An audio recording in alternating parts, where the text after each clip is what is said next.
The Indo-Pacific is heating up. From the East China Sea to the South China Sea, rival powers are testing each other's limits, and alliances are being redrawn in real time. As China expands its maritime footprint, Japan and the Philippines are stepping up, forging new defense pacts, joint commands, and regional strategies to keep the seas free and secure. What began as quiet cooperation is fast becoming a united front, one that could reshape the balance of power across Asia's most contested waters. In a groundbreaking proposal, Japan has offered to hand over 6 Abukuma-class destroyer escorts to the Philippine Navy, a move that could massively boost the country's anti-submarine warfare capabilities and reshape regional security dynamics. The Philippines has confirmed receiving Japan's offer and has already sent a team to inspect the vessels in person. These ships, currently scheduled for decommissioning, were opened for review following an official invitation from Japan's Ministry of Defense. Tokyo's offer signals something bigger than a simple equipment transfer. It reflects Japan's deepening strategic partnership with the Philippines, not only in politics and trade, but also in a growing network of regional security alliances aimed at keeping the Indo-Pacific sea lanes safe and stable, comparable in size to the Philippine Navy's modern BRP Jose Rizal and BRP Antonio Luna. Frigates, these ships are multi-role warships designed for anti-submarine warfare, a crucial advantage in today's increasingly contested waters, built by Mitsui Engineering and Shipbuilding and Sumitomo Heavy Industries. The Abukuma-class was Japan's first to feature stealth technology, making it harder to detect by radar, sonar, or infrared. A significant leap forward for naval operations. Each ship stretches 109 meters long, 13.4 meters wide, with a draft of 3.8 meters and displaces 2,000 tons. They can carry a crew of 120 personnel, perfectly balanced for endurance and versatility. These destroyer escorts pack serious firepower. 4 RGM-84 Harpoon anti-ship missiles, Type 74 8-round launcher, a Japanese-built version of the American Mk-16 GMLS for launching anti-submarine rockets. 2 300 24mm Type 68 torpedo tubes, capable of firing Mark 73 or Mark 46 Mod 5 torpedoes for surface and aerial defense.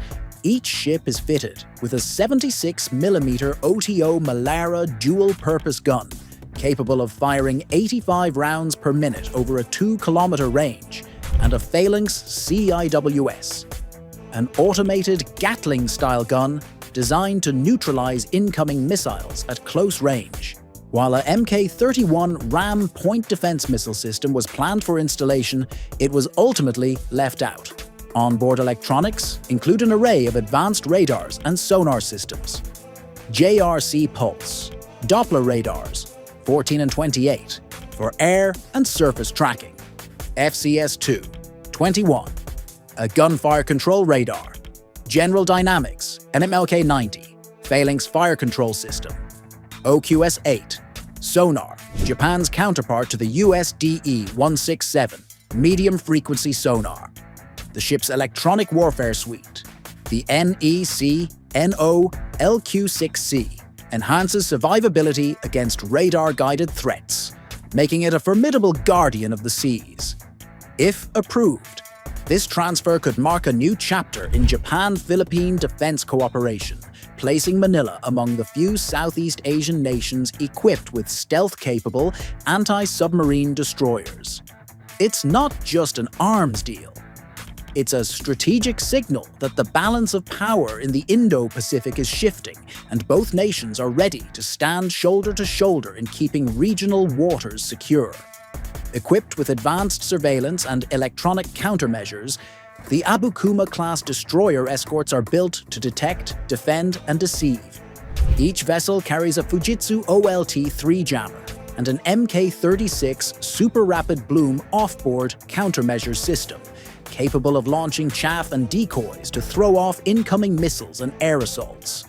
Under the hood, these ships run on a combined diesel or gas propulsion system, integrating two Kawasaki RR-SM-1A gas turbines rated at 19.9 megawatts each and two Mitsubishi S12 UMTK diesel engines rated at 4.4 megawatts each, delivering top speeds of up to 27 knots. Defense analysts say if Manila accepts the deal, these ships could significantly strengthen the Philippines' role as a regional security player in the South China Sea. However, they also caution that success will depend on sustained maintenance, access to spare parts, modern system upgrades, and trained personnel to operate such advanced warships. For a country determined to bolster its presence in contested waters, the Abukuma-class ships fit perfectly into the Philippines' vision of a modernized, multi-domain defense force. Beyond surface warfare, they offer an invaluable edge in anti-submarine operations, especially as Manila explores expanding its maritime patrol aircraft fleet. Among Japan's first stealth-enabled vessels, the Abukuma-class features angled hulls, designed to reduce radar visibility, a crucial advantage in modern naval combat.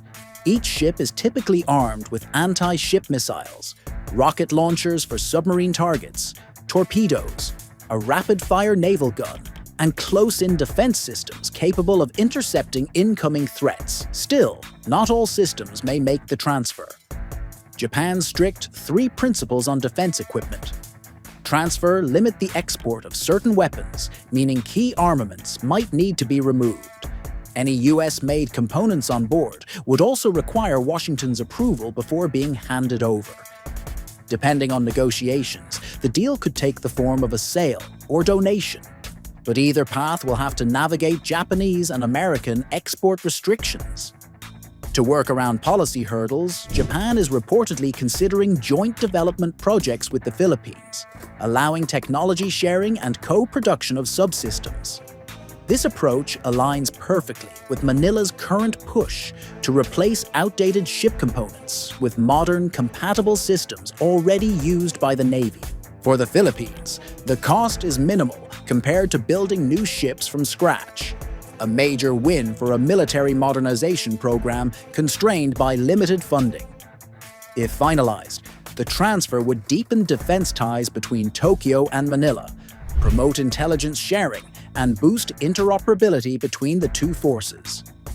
It also underscores Japan's growing recognition that its security, stability, and prosperity are closely linked to Southeast Asia's future. Together with the United States, Japan is signaling that it's ready to do more than just offer training or aid. It's positioning itself as a reliable, long-term security partner in the Indo-Pacific.